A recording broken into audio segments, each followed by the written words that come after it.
07.601. Close your eyes and drift backwards in time, not just centuries but millennia, past the Roman forums, past the medieval castles, past the first pages of written history, back to the banks of the Nile. The land is hot, the sky is enormous, and the world feels still. This is ancient Egypt, and you are standing in the cradle of civilization, where pyramids scrape the sky and pharaohs whisper their commands into stone. But tonight's story isn't about kings or gods or golden tombs. It's not about battles or hieroglyphs or even mummies. No. Tonight we're talking about something far more intimate, more revealing, more quietly human.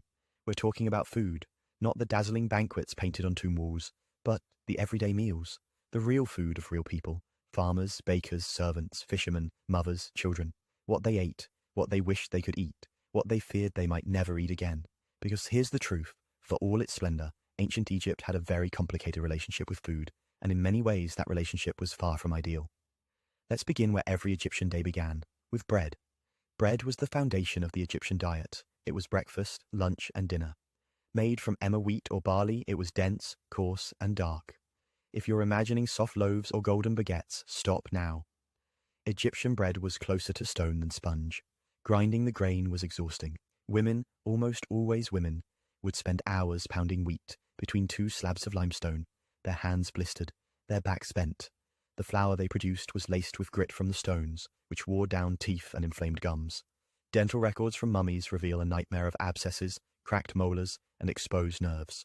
People lived with constant oral pain, not because they had a sweet tooth, but because their bread slowly destroyed their mouths. Even pharaohs, with access to the best bakers, suffered the same fate. The damage was democratic, yet bread was life. Without it, people starved. Entire temples were built to honor grain. Offerings to the gods included loaves stacked in pyramids. Scribes recorded every step of its production, and bakers were essential workers, revered and cursed in equal measure. But man cannot live on bread alone. He also needs beer. Egyptian beer was nothing like the crisp lagers of today. It was thick, cloudy, sometimes lumpy. Brewed from fermented bread and flavored with dates or herbs, it was more of a soupy porridge than a drink. But it was everywhere. Children drank it, priests drank it, laborers were paid in it. Beer was hydration, nutrition, and reward. It filled bellies and dulled pain. In a land where water wasn't always safe, beer was the safer bet. Still, it wasn't exactly refreshing. The brewing process was inconsistent. Sometimes it went sour, sometimes it exploded, and without refrigeration, it had to be consumed quickly, often within hours. But it was better than nothing. Much better. The rest of the Egyptian diet was surprisingly limited. Meat was rare and expensive. Most people never tasted beef. Goats and pigs were more common, but even then, only for special occasions. Chickens didn't arrive in Egypt until the Greco-Roman period. Fish was more accessible, especially along the Nile, but not without risks. The river was full of parasites, and improperly cooked fish could lead to all kinds of infections. Vegetables included onions, garlic, leeks, cucumbers, and lettuce. Fruits were mostly dates and figs, occasionally melons. Lentils and chickpeas were common. Spices were minimal. Salt was valuable. Sugar was non-existent. Honey, when available, was a treasure. There were no tomatoes, no potatoes, no chili peppers, no lemons, no rice, no corn. All of those came from other continents, much later. Ancient Egyptian cuisine was a narrow river, not a global ocean. And for the poor, even that river ran dry more often than not. Famines were common. A failed flood of the Nile meant failed crops. No water, no grain, no grain, no bread. No bread, no life. People ate tree bark, mud, insects. Stories tell of families selling their children for a bag of flour. The wealthy stockpiled, the temples rationed, but hunger pressed in like desert heat, unrelenting, breathless, cruel. And yet, people adapted. They dried fish, they salted onions, they baked flat cakes from crushed seeds. They traded, borrowed, shared. The village oven was a communal space, not just for baking but for gossip, laughter, and survival. Recipes weren't written, but passed from hand to hand, like a favor or a blessing. So tonight, we begin with these people. Not the pharaoh seated on a golden throne, but the woman grinding wheat in the dark, the child chewing yesterday's bread, the old man sipping lukewarm beer from a chipped cup. Their food wasn't glamorous, but it was real, and it tells us more about ancient Egypt than any monument ever could. Or 702.6 and 02. Let's take a closer look now at the journey food made in ancient Egypt, from the ground to the plate, from seed to sacrifice.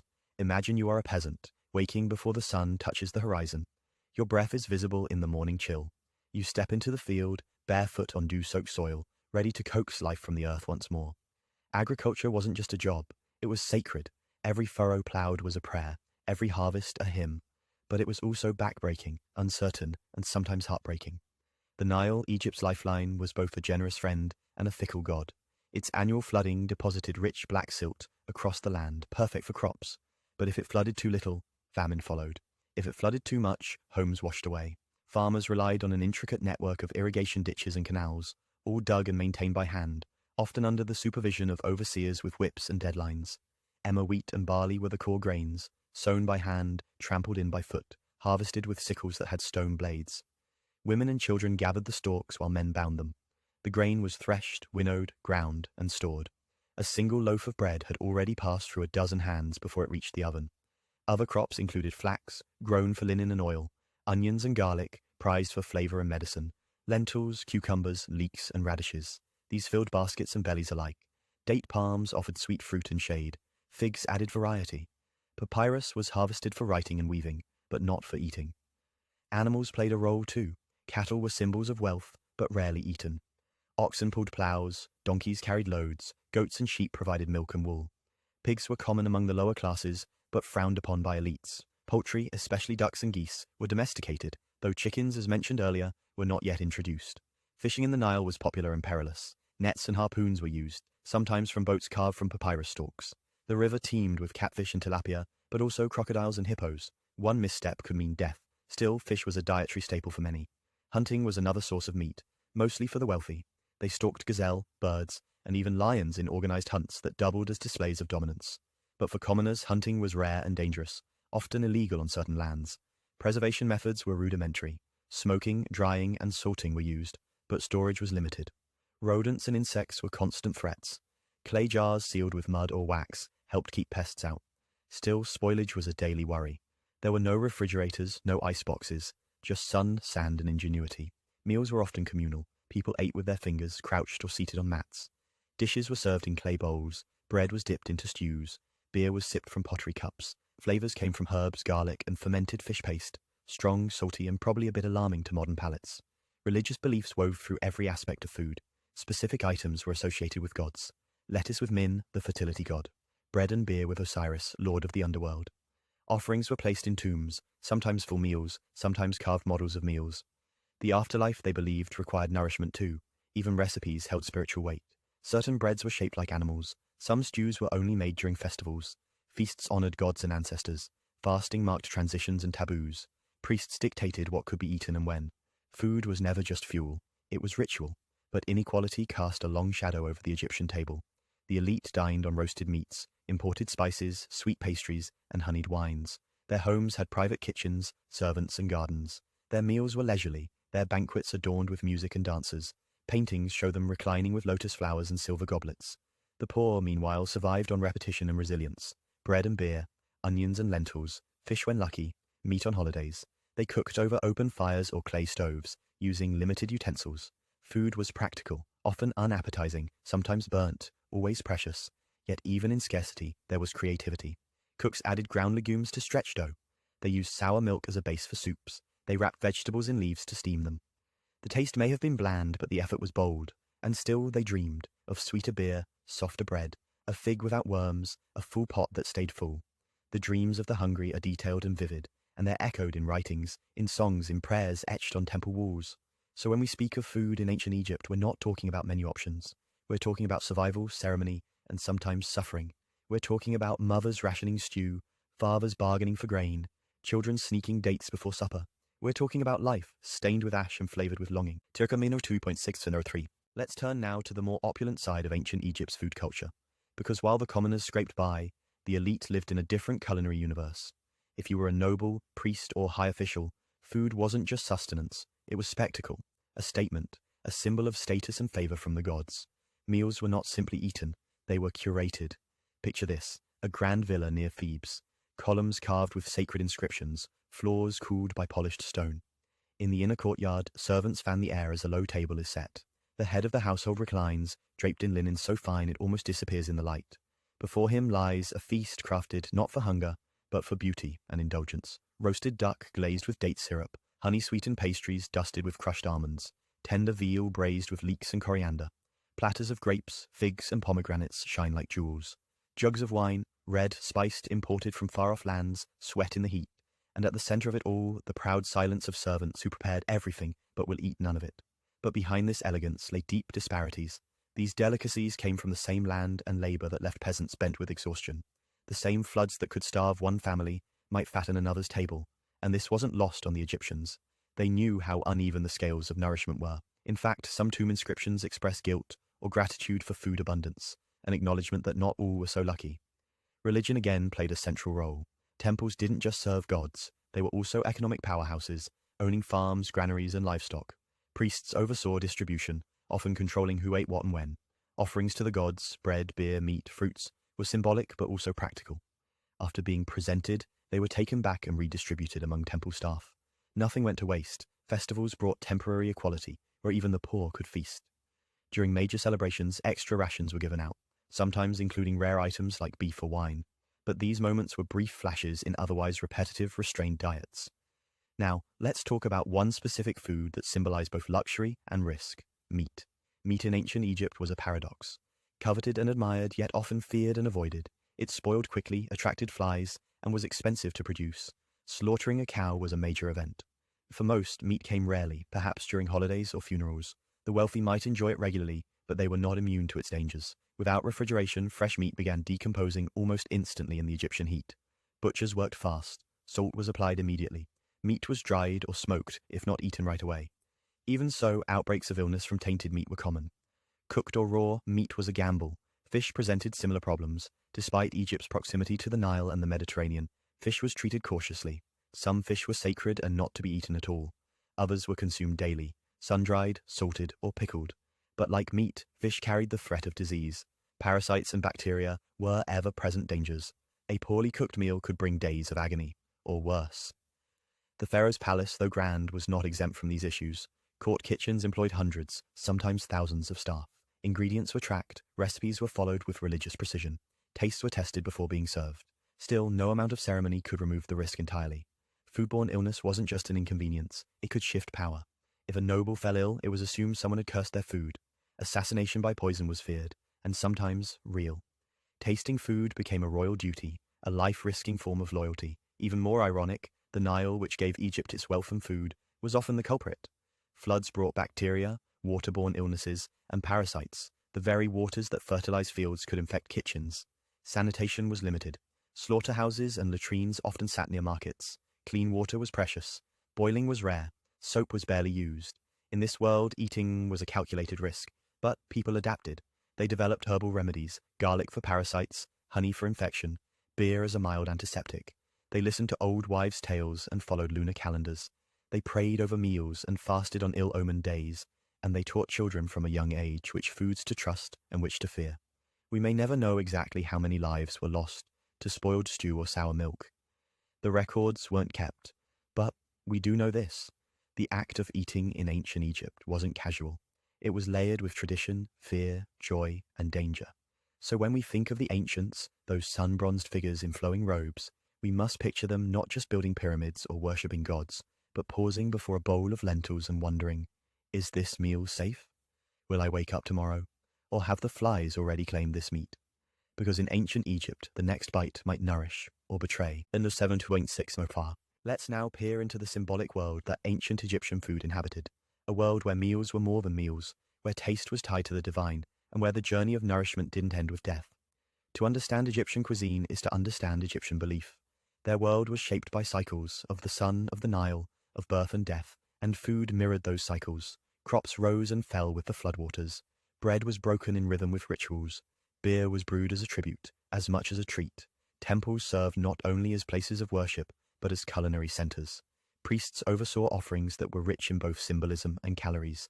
Bread shaped like animals, vessels of wine, baskets of fruit, and slabs of roast meat were stacked before the gods, not to be consumed by deities, but to sanctify the meals of man.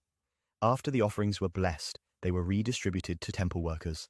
The divine leftovers became holy meals. The tombs of the elite were packed with food, either real or represented. Carved on stone or painted on plaster, these depictions weren't decorative. They were eternal menus, meant to ensure the deceased would never go hungry in the afterlife. There were loaves, legumes, meats, and wines, all carefully labeled with magical inscriptions to activate their sustenance. But even in the living world, certain ingredients held symbolic power. Lettuce was sacred to Min, a fertility god because of its supposed aphrodisiac properties. Fish, depending on species, could be sacred or forbidden. Honey symbolized immortality. Onions were believed to ward off evil spirits, their layers like the layers of protection. Bread was the heart of the diet, and a spiritual cornerstone, not just food, but a metaphor for life. It was offered at funerals and placed in tombs. It was shaped to resemble gods or animals, and because bread production involved fire, fermentation, and transformation, it was considered a form of alchemy, turning grain into something divine. Beer held a similar mystique. Brewed thick and cloudy, often flavored with dates, it was both comfort and offering. Workers were sometimes paid in beer. It fueled laborers on temple projects and pyramid sites. It soothed grief and loosened the tongue in celebrations. And in myths, it saved the world. When the goddess Sekhmet went on a destructive rampage, it was beer dyed red that tricked her into calming down, sparing humanity. That's how deeply beer ran, not just in cups, but in cosmology. Mealtime then was not just about hunger. It was about presence. Eating meant communion, with family, with the land, with gods. Meals were held in shared courtyards, under shade or stars. Elders passed down stories along with lentils. Children learned etiquette and myths over dates and onions. Food bound them across tables and generations. The rules of eating were also rules of status. The higher you climbed on the social ladder, the more complex your plate. The poor ate rough barley bread and beans. The rich dined on tender cuts, spiced stews, sweet pastries. But beyond the flavors, it was about control. Who could afford spices? Who owned land for olives or dates? Who had the servants to prepare and the leisure to enjoy? Even in their abundance, food became a form of social architecture. Still, that architecture was fragile. Droughts and plagues changed everything. When the Nile failed, crops shriveled. When grain supplies tightened, unrest brewed. Ancient records describe riots over bread shortages, complaints filed to local officials about missing rations, inscriptions carved not to honor bounty, but to beg for its return. Even in affluence there was anxiety. Food insecurity haunted them, hence the offerings, the rituals, the tomb meals. Eternity to an Egyptian wasn't just golden fields and eternal peace. It was never going hungry again. That was their vision of paradise. Full granaries, flowing beer, fruit without flies, a table that never emptied, and they carried that vision into their afterlives. Mummies were often buried with food, dried meats, cakes, pomegranates, pottery jugs sealed with wax, still bearing traces of wine. Even bread survived the millennia. In museums today, you can still see ancient loaves, flat, cracked, dark with age, once part of a sacred meal, now symbols of continuity. The link between body and nourishment was eternal. So eternal, in fact, that even the gods dined. In stories, they ate with pharaohs, sipped sacred beer, feasted on cosmic beasts. The Duat, the Egyptian underworld, wasn't barren. It had banquet halls stocked by magic, and to be welcomed into those halls was a sign of divine favor. It's no wonder the living labored so hard to recreate that divine dining room. Both at tables and in tombs, they built their meals with reverence, their recipes with ritual, and in doing so they left behind not just ingredients, but an idea that food is sacred, that to feed is to remember, to love, to protect, that every loaf, every sip, every seed planted in silt is a small act of faith. So when we think of ancient Egyptian food, let's not think only of what was eaten. Let's think of what it meant, a language made of lentils, a prayer baked in barley, a hope that even after death no soul would starve. 702M615. Let's descend now into one of the most haunting aspects of ancient Egyptian food culture, food and the afterlife. For the Egyptians, death wasn't an end. It was a transformation, a continuation of life on a grander eternal stage. And naturally, one could not step into eternity on an empty stomach. Tomb paintings, statues, and hieroglyphic texts all point to a singular belief. The dead must be fed. Not symbolically, not metaphorically, but literally. The afterlife in the Egyptian worldview was a mirror of this world, complete with sunrises and rivers, gardens and homes, and feasts. Oh yes, feasts. For how could a spirit enjoy eternity if denied the pleasures of a full table?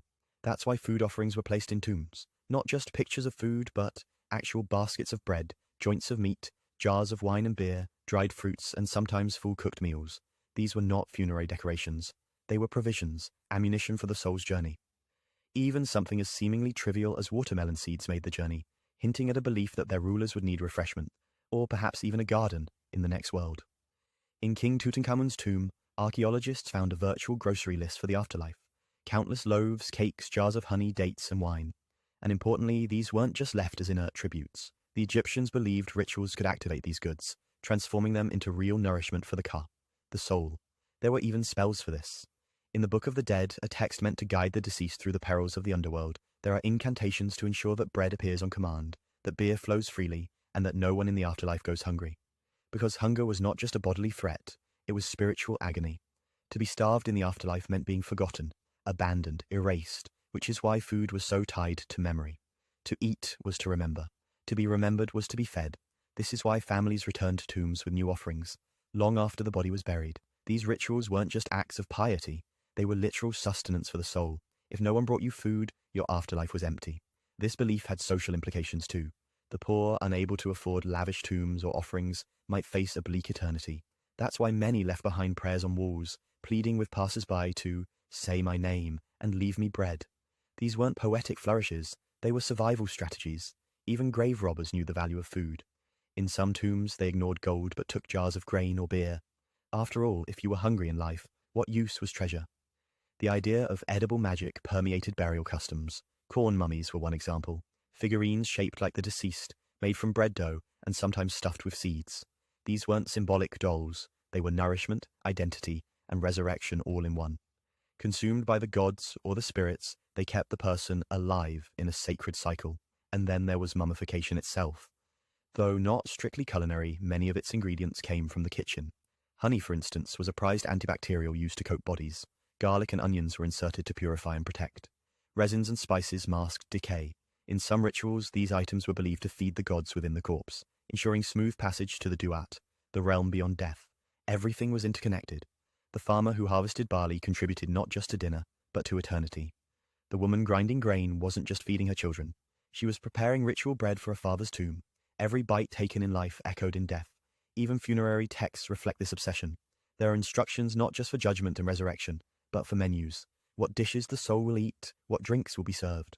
Some spirits are described as gluttonous, others as famished. It's a surreal mirror of human habits, projected into the divine.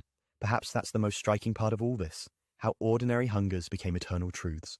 The desire for a hot meal, the comfort of familiar flavors, the joy of company around a table. These were not seen as distractions from spiritual life, but its very fabric. In a world ruled by drought and famine, food was power, but in a cosmos shaped by myth, food was immortality. So as you lie here, breathing softly, perhaps think of the ancient ones, not just the kings and queens, but the bakers and brewers, the priests and peasants, each one offering a piece of bread to time, hoping it would be remembered. And maybe in the stillness of night, as your thoughts drift between waking and dreaming, you'll feel that shared hunger, that ancient echoing wish, to be full, to be known, to be loved, even in the silence of eternity. Through 722606, as the Nile shimmered beneath the desert sun, and the great temples cast their shadows across the sands, life in ancient Egypt followed rhythms both sacred and mundane. To understand their food is to understand how they lived, day by day, meal by meal, sacrifice by sacrifice. But perhaps most telling of all are the stories hidden in their daily bread, their fermenting jars, and their eternal banquets.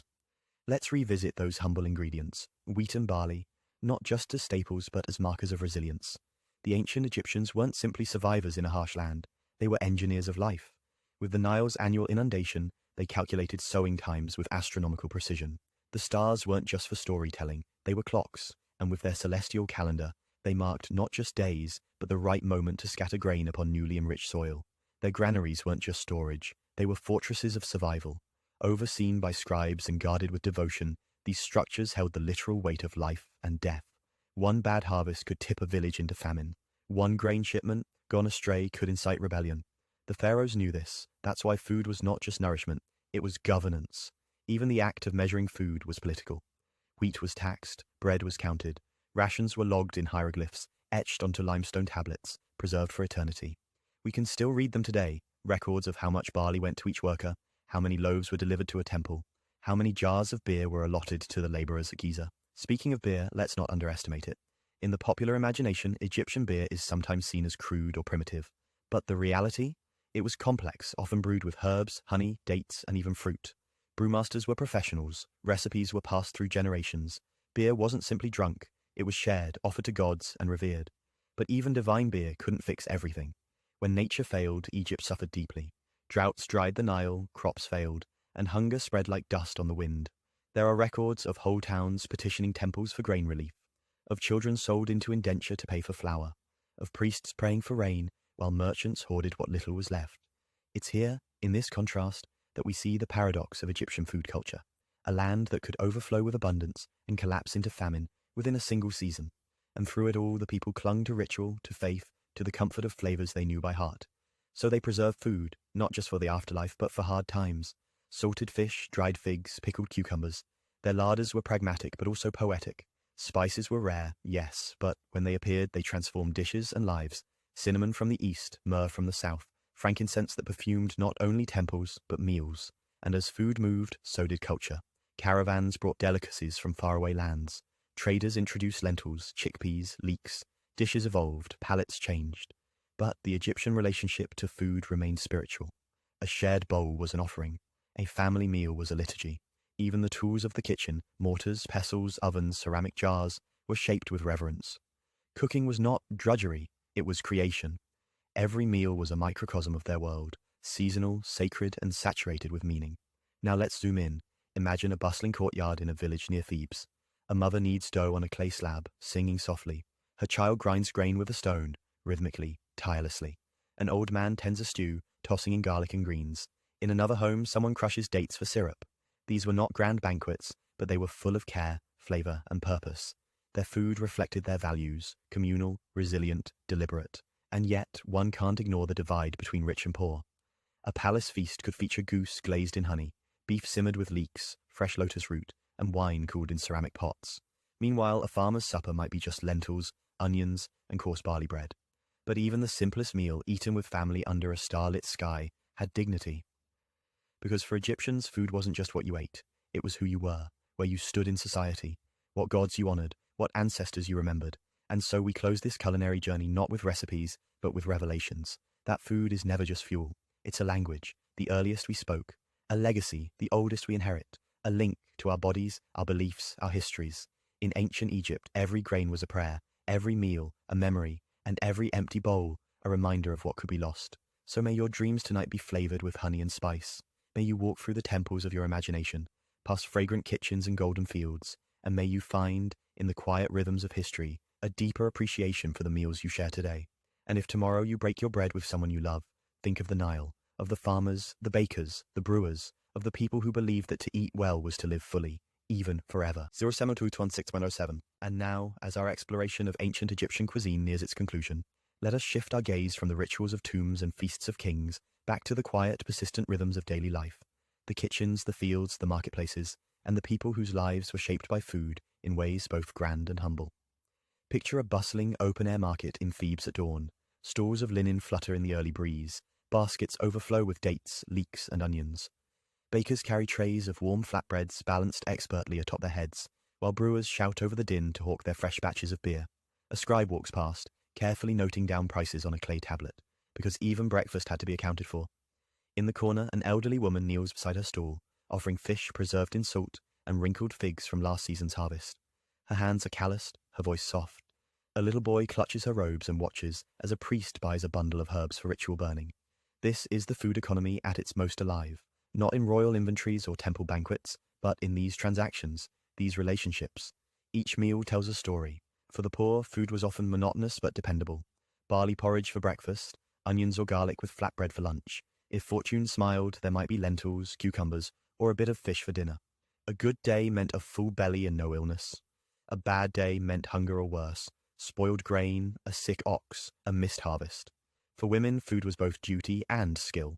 They ground grain by hand, an exhausting chore that took hours each morning. They baked in clay ovens, stirred stews over open flames, dried fruit under the sun, and fermented pickles with instinct rather than recipes.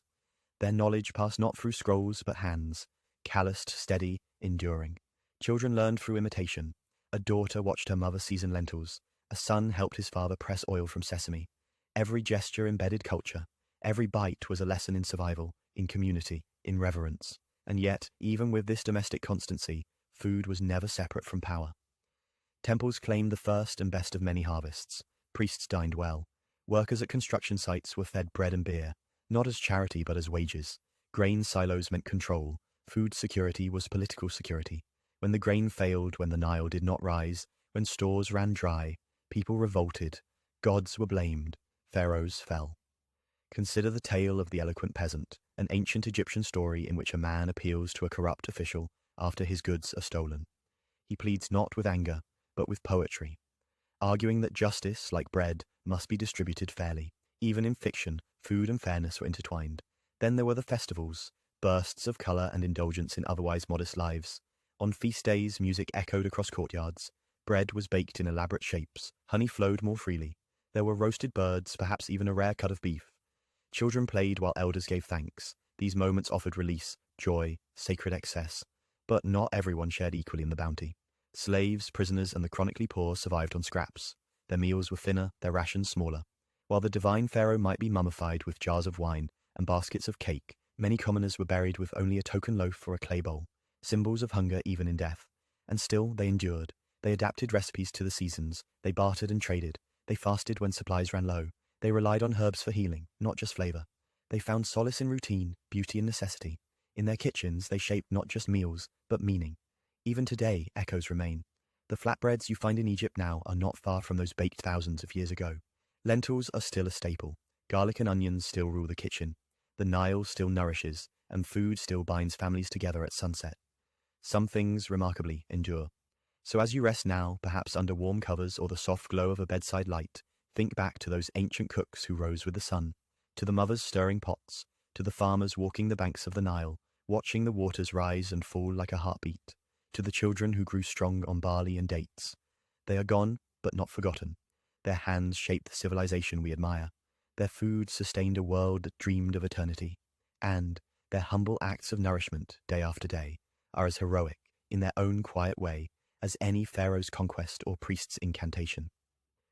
May your dreams tonight be full of their warmth, their resilience, and their enduring grace. Something to 6.8. So now, as our journey winds to a close, let us sit beside the fire one last time and reflect on all we've uncovered about food, about Egypt, and about ourselves. We began with bread, coarse, gritty, and essential. We followed the women who ground grain with blistered hands. We tasted the thick, soupy beer brewed in clay jars and shared across dusty courtyards. We stepped into palace kitchens and crowded markets. We offered meals to gods and mourners. We wandered from steaming stews in reed huts to offerings sealed in tombs beneath painted ceilings. And through it all, food was more than food. It was power. It was prayer. It was politics and poetry. It was life and death. In ancient Egypt, what one ate defined where one stood. It was evidence of one's station, faith, and fortune. The wealthy dined on meat and wine, their plates a reflection of privilege. The poor endured hunger and repetition. And the dead, they feasted forever or starved in silence, depending on the memory and devotion of the living.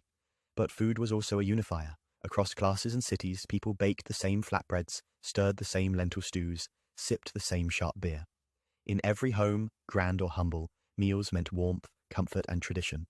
Parents passed down recipes without writing them. Children learned the taste of belonging from their first bites. Strangers became family over shared bowls.